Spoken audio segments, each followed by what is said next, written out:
ଆପଣମାନଙ୍କୁ ଶିଖାऊँ କ୍ରିଏସନ୍ ଚ୍ୟାନେଲକୁ ଆଶା କରୁଛି ଆପଣମାନେ ବହୁତ ହି ଭଲରେ ଥିବେ। ମୁଁ ବହୁତ ଭଲରେ ଅଛି। ଚାଲନ୍ତୁ ଷ୍ଟାର୍ଟ କରିବା ଆଜିର ବ୍ଲଗ୍। ଜୟ ବାଗେଶ୍ୱର ଧାମ, ଜୟ ସନ୍ନ୍ୟାସୀ ଗୁରୁ, ଜୟ ଦାଦା ଗୁରୁଜୀ। ଭଗବାନ ଆପଣଙ୍କୁ ସମସ୍ତଙ୍କୁ ଭଲରେ ରଖନ୍ତୁ। ବାଲାଜୀ ମହାରାଜ ସମସ୍ତଙ୍କୁ ଭଲରେ ରଖିଥାନ୍ତୁ। ଆପଣମାନଙ୍କର ସବୁ ୱିଶ୍ ଭଗବାନ ପୂରଣ କରନ୍ତୁ। ଚାଲନ୍ତୁ ଆଜି ଷ୍ଟାର୍ଟ କରିବା। ଆଜି ଆପଣମାନଙ୍କ ସହିତ ବହୁତ ସାରା କଥା ହେବି। ଆଉ ଲୁଣକୁ ନେଇକି ବହୁତ ସାରା ଟପିକ୍ ମୁଁ ଆଣିଛି, ଯାହାକୁ ଆପଣମାନଙ୍କ ତ ବହୁତ ଉପକାର ହେବ। ତ ଚାଲନ୍ତୁ କଥା ହେବା। ପୂର୍ବ ଭିଡ଼ିଓକୁ ଦେଖିକି ମୋର ଜଣେ ଭାଇ, ଜଣେ ସବସ୍କ୍ରାଇबर ମୋତେ ପଚାରିଛନ୍ତି ଯେ ଓରିଜିନାଲ ଫଟୋ ଆପଣ ବାଗେଶ୍ୱର ବାଲାଜୀଙ୍କର ଦେଖାନ୍ତୁ। ବାଗେଶ୍ୱର ବାଲାଜୀଙ୍କର ଫଟୋ ମୁଁ ଆଣିଛି ସତ ନେଟ୍ରୁ ଅର୍ଡ଼ର କରିକି, ଯାହା ମୋ ପାଖରେ ଅଛି ମୁଁ ଆପଣମାନଙ୍କୁ ଆଜି ଦେଖେଇବି। ଆଉ ମୁଁ ସେଇ ଫଟୋକୁ ହିଁ ପୂଜା କରୁଛି, ସେଇ ଭଗବାନଙ୍କୁ ପୂଜା କରୁଛି ଯେଉଁ ଫଟୋରେ ଭଗବାନ ଅଛନ୍ତି। ସ୍ୱୟଂ ବାଲାଜୀ ଅଛନ୍ତି, ବାଗେଶ୍ୱର ବାଲାଜୀ ଅଛନ୍ତି, ଆଉ ବାବା ଗୁରୁଜୀ ଅଛନ୍ତି, ଆଉ ଧୀରେନ୍ଦ୍ର ଶାସ୍ତ୍ରୀ ଅଛନ୍ତି। ବାକି ମୁଁ ତିନିଟା ମୂର୍ତ୍ତି ସହିତ ପୁରା ଫଟୋ ଫ୍ରେମ୍ ଅଛି। ଛୋଟ ଫ୍ରେମ୍ଟେ, ଛୋଟ ଫଟୋଟେ। ବାସ୍ ସେଇ ଠାକୁରଙ୍କୁ ହିଁ ମୁଁ ପୂଜୁଛି, ଯେଉଁଟା ମୁଁ ଆପଣମାନଙ୍କୁ ଦେଖେଇବି। ମୋ ଭିଡ଼ିଓ ଲାଷ୍ଟରେ ରହିଛି ସେ ଫଟୋ, ମୁଁ ଆପଣମାନଙ୍କ ସହିତ ଦେଖେଇଦେବି ସେଇଟା। ସେ ଭାଇ ଆପଣ ଯଦି ଆଣିବାକୁ ଚାହୁଁଛନ୍ତି ତ ନେଟ୍ରୁ ଅର୍ଡ଼ର କରିଦିଅନ୍ତୁ। ମେସୋରୁ ଆପଣମାନେ ମେସୋ ହଉ, ଫ୍ଲିପକାର୍ଟ ହଉ, ଆମାଜନ୍ ହଉ, ଯେଉଁଥିରେ ବି ମାରିବେ ତ ଫଟୋ ଆସିଯିବ। ଫଟୋ ଆସିଲେ ଆପଣ ଆରାମରେ ଅର୍ଡ଼ର କରିପାରିବେ। ବାକି ଟିକେ ଟାଇମ୍ ଲାଗୁଛି। ମୁଁ ବୋଧେ ଅର୍ଡ଼ର କରିଥିଲି 10-15 ଦିନ ପରେ ମୋର ଆସିଲା, ସାଙ୍ଗେ ସାଙ୍ଗେ ଆସିଲା ନାହିଁ। ଅପେକ୍ଷା ଫଟୋ ଆସିବାକୁ ଟିକେ ଲାଗିବ ଟାଇମ୍, କାହିଁକିନା ମୋର ବି ଟାଇମ୍ ଲାଗିଥିଲା। ଆଉ ଭଗବାନଙ୍କୁ ଆଣିକି ଯେ ଖାଲି ଆପଣ ଠାକୁର ଘରେ ଥୋଇଦେବେ ନାହିଁ, ତାଙ୍କର ବହୁତ ନୀତି ନିୟମ ଅଛି। ଆପଣ ନୀତି ନିୟମ କରିବେ। ଭଗବାନ ଆସିବେ ଆପଣଙ୍କ ଘରକୁ, ଯେହେତୁ ସାରା ଜୀବନ ପାଇଁ ଆପଣ ତାଙ୍କୁ ରଖିବେ। କେବେ ବି ପୂଜାରେ ଅବହେଳା କରିବେ ନାହିଁ। ଆଉ ଯେମିତି ପୂଜା କରୁଛନ୍ତି, ଭକ୍ତି କରୁଛନ୍ତି, ସେମିତି କରିବେ। ହନୁମାନ ଚାଳିଶା ପଢ଼ିବେ, ଦୀପ ଲଗେଇବେ, ରାଶିର ଦୀପ ଲଗେଇବେ। ବାକି ଭଗବାନଙ୍କୁ ସେମିତି ସ୍ମରଣ କରିବେ। ଆଉ ଯାହା ବି ୱିଶ୍ ଆପଣଙ୍କର ଥିବ, ମାନସିକ, ନଡ଼ିଆ ହଉ, ଗୁଆ ହଉ, ଆଉ ପର୍ଛି ଲେଖିକି ଆପଣ ଭଗବାନଙ୍କ ପାଖରେ ରଖିବେ। ଦେଖିବେ ଭଗବାନ ଆପଣଙ୍କର ସବୁ ଦୁଃଖ ସୁଖରେ ଠିଆ ହେବେ। ଆଉ ଘରେ ଯେହେତୁ ଆଣିକି ରଖିବେ, ସେଇଭଳି ଭାବରେ ତାଙ୍କୁ ପୂଜିବାର ଅଛି। ନା ଯେ ଖାଲି ଫଟୋ ନେଇ ଆସିଲେ ଠାକୁର ଘରେ ଥୋଇଦେଲେ ଆଉ କର୍ତ୍ତବ୍ୟ ସରିଗଲା, ନାହିଁ, ସେମିତି କେବେ ବି ଭାବିବେନି। ଆଉ ବହୁତ ଠାକୁର ସେ, ତାଙ୍କୁ କେବେ ବି ଅବହେଳା କରିବେନି।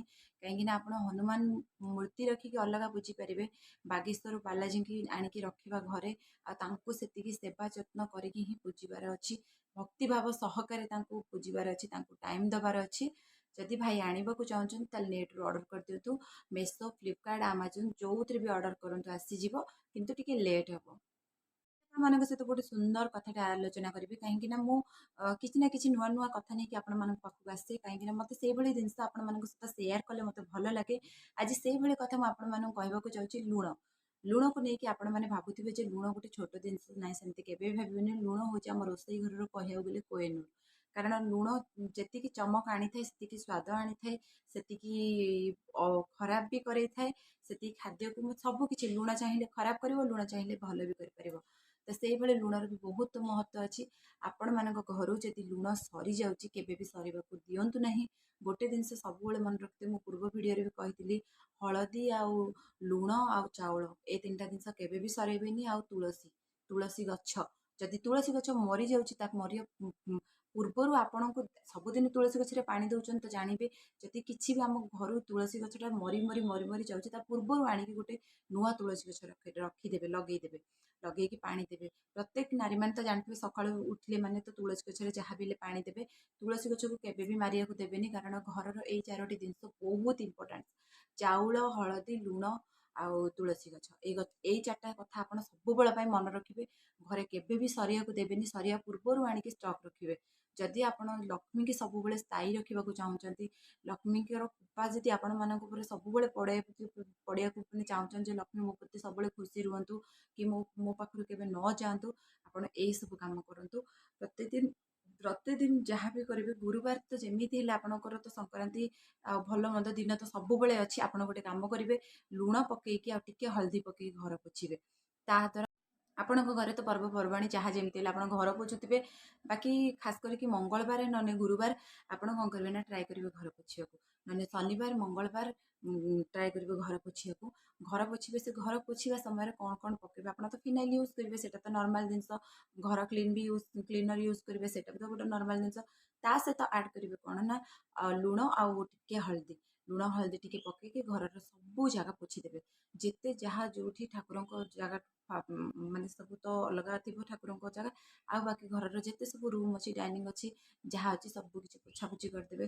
ବହୁତ ଏନର୍ଜେଟିକ୍ ଫିଲ୍ ହେବ ଆପଣମାନଙ୍କୁ, ବହୁତ ଶାନ୍ତି ଲାଗିବ ଆଉ ବହୁତ ପଜିଟିଭ୍ ଚିନ୍ତାଧାରା ଆପଣଙ୍କ ସବୁବେଳେ ରହିବ। କେବେ ବି ନେଗେଟିଭ୍ ଚିନ୍ତାଧାରା ଆସିବନି ମାଇଣ୍ଡକୁ। ୟାର ବହୁତ ଭଲ ଗୁଣ ଲକ୍ଷ୍ମୀଙ୍କର ବହୁତ ଭଲ କୃପା ହେଇଥାଏ ମୁଁ ଜାଣିଛି। କାହିଁକିନା ମୁଁ ଆପଣମାନଙ୍କ ସହିତ ସେଇ ଲୁଣ ବିଷୟରେ କଥା ହେବାକୁ ଯାଉଛି। ଆପଣ ଲୁଣକୁ କେବେ ବି ଘରେ ସରେଇବେନି। ଲୁଣ ଯଦି ଆପଣ କ'ଣ କରିବେ ନା, ଯଦି କିଛି ବି ଆପଣଙ୍କ ଘରେ ଯଦି କେଉଁ ଜାଗାରେ ଯଦି କ'ଣ ହେଉଛି, ବେଶୀ ଆବାଜ ଆସୁଛି କି କେଉଁଠି ଗୋଟେ କ'ଣ ଶୁଣୁଛନ୍ତି କି କେଉଁଠି କ'ଣ ଯଦି ମାନେ କିଛି ଖରାପ ସ୍ମେଲ୍ କି କ'ଣ ଗୋଟେ ଆସୁଛି, ଆପଣ ସେଇ ଜାଗାର ସେଇ ଇଏରେ ଲୁଣ ଟିକେ ପକେଇଦେବେ।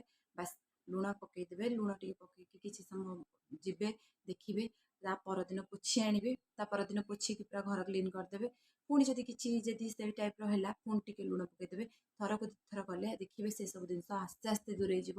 ଆଉ ଖାସ୍ କରିକି ତ କେବେ ବି ଆପଣ ଲୁଣକୁ ଢାଳିବେ ନାହିଁ ଅଯଥା। ଲୁଣ ଢାଳିଲେ ହିଁ ଲୁଣ ବଢ଼େ ଆପଣ ଜାଣିଛନ୍ତି। ତ ସେଇ ଜିନିଷଟାକୁ ଟିକେ ମାଇଣ୍ଡରେ ରଖିବେ। ଅଯଥା ଲୁଣକୁ କେବେ ଭିଞ୍ଚିବେ ନାହିଁ। ଅଯଥା ଲୁଣକୁ କେବେ ବି ଅବହେଳା କରିବେନି। ଗୋଡ଼ରେ ତ କେବେ ବି ମାଡ଼ିବେ ନାହିଁ।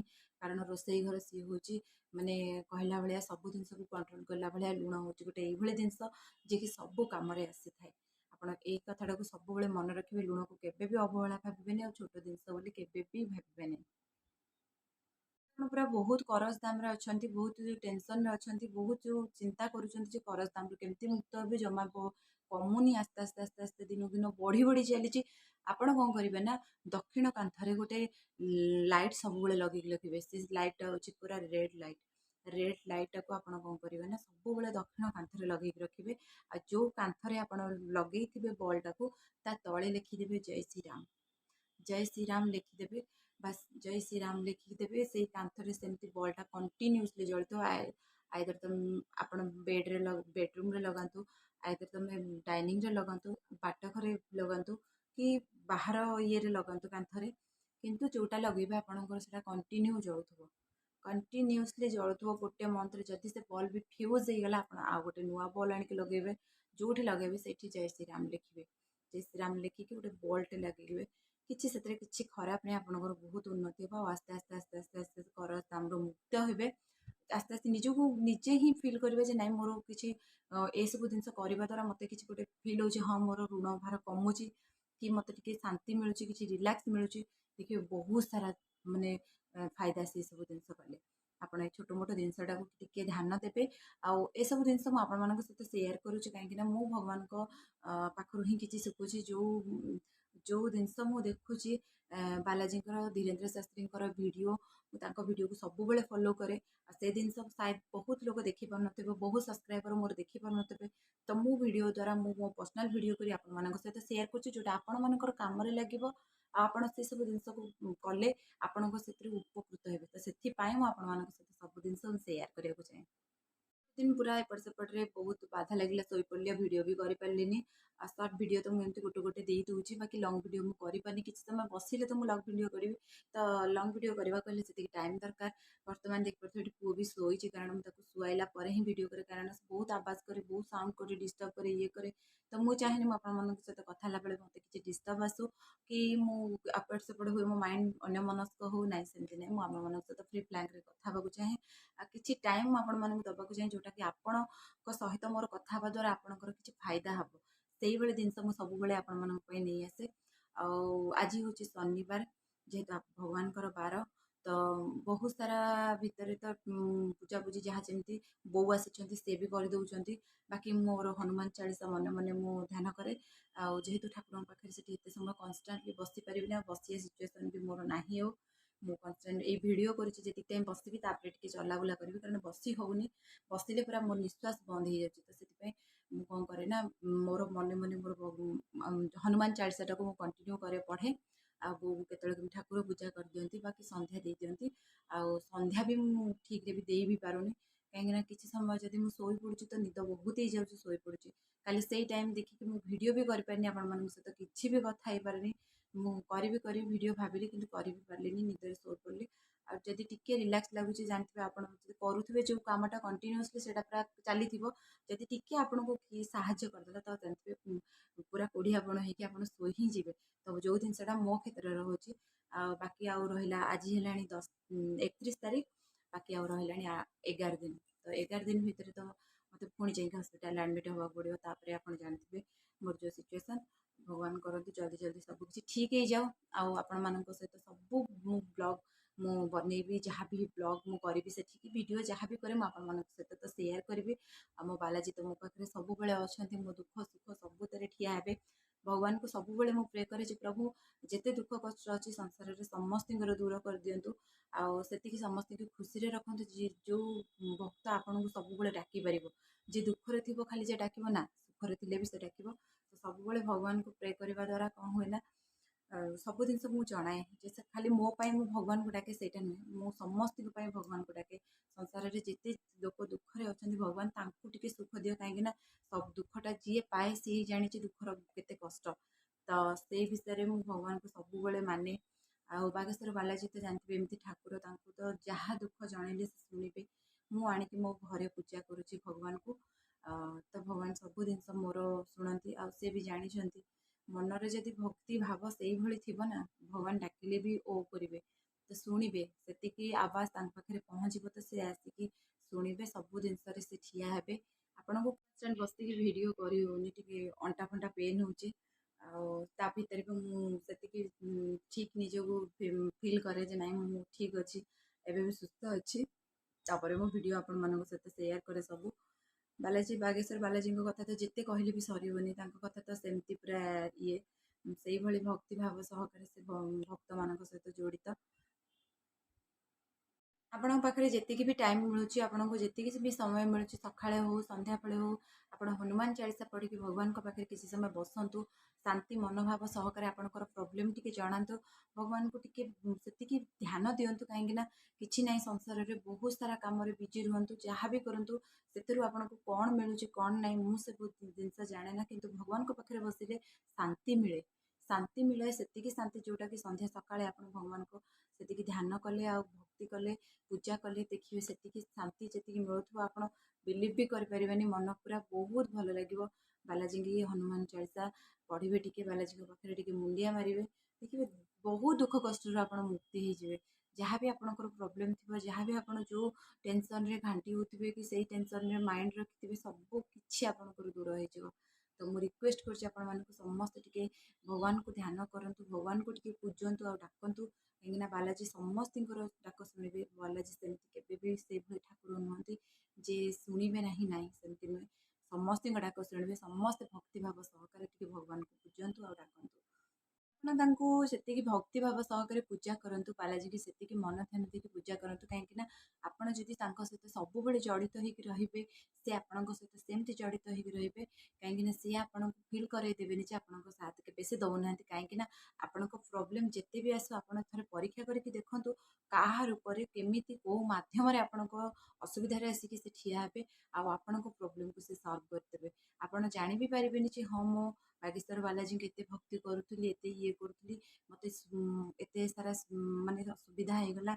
आपण को आपण पाखे सी ही आसिक ठिया हे। स्वप्न हो आपन को किसी गोटे संकेत देवे, आपन किसी फिल करदेवे जे हाँ मु तो पाखे अच्छी कि मो तो सब किसी दुख सुख ठिया हे कि कौन करी से जिनस से माने से भक्ति भाव प्रति रखिले ना, आप निजे ही फिल करें ना भगवान सतरे अच्छा बोलिका।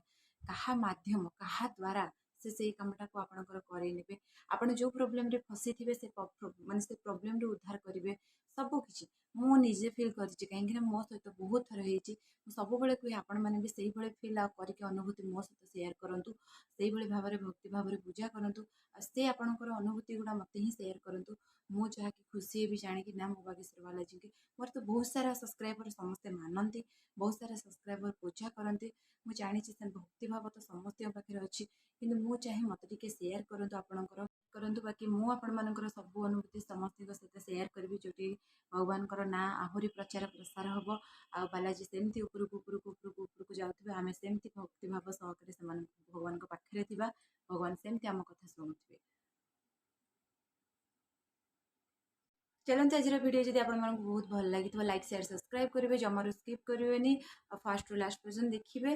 पुणी देखा आप सहित गोटे नुआ ब्लॉग रे। चलते रही ଏମିତି ତ ସବୁଦିନ ବ୍ଲଗ୍ କରୁଛି, ବାକି ଗୋଟେ ଗୋଟେ ଦିନ ବନ୍ଦ ହେଇଯାଉଛି। କେତେବେଳେ କେଉଁ ମୁହୂର୍ତ୍ତରେ କ'ଣ ମୋତେ କମେଣ୍ଟ ମାଧ୍ୟମରେ ନିଶ୍ଚିତ ଜଣେଇବେ। ଆପଣଙ୍କର ପ୍ରୋବ୍ଲେମ୍ ମୋତେ ସେୟାର କରିବେ। ଯଦି ମୋ ଦ୍ୱାରା ସେତିକି ସମ୍ଭବ ମୁଁ ଆପଣଙ୍କର ପ୍ରୋବ୍ଲେମ୍କୁ ସଲ୍ଭ କରିବାକୁ ଚେଷ୍ଟା କରିବି।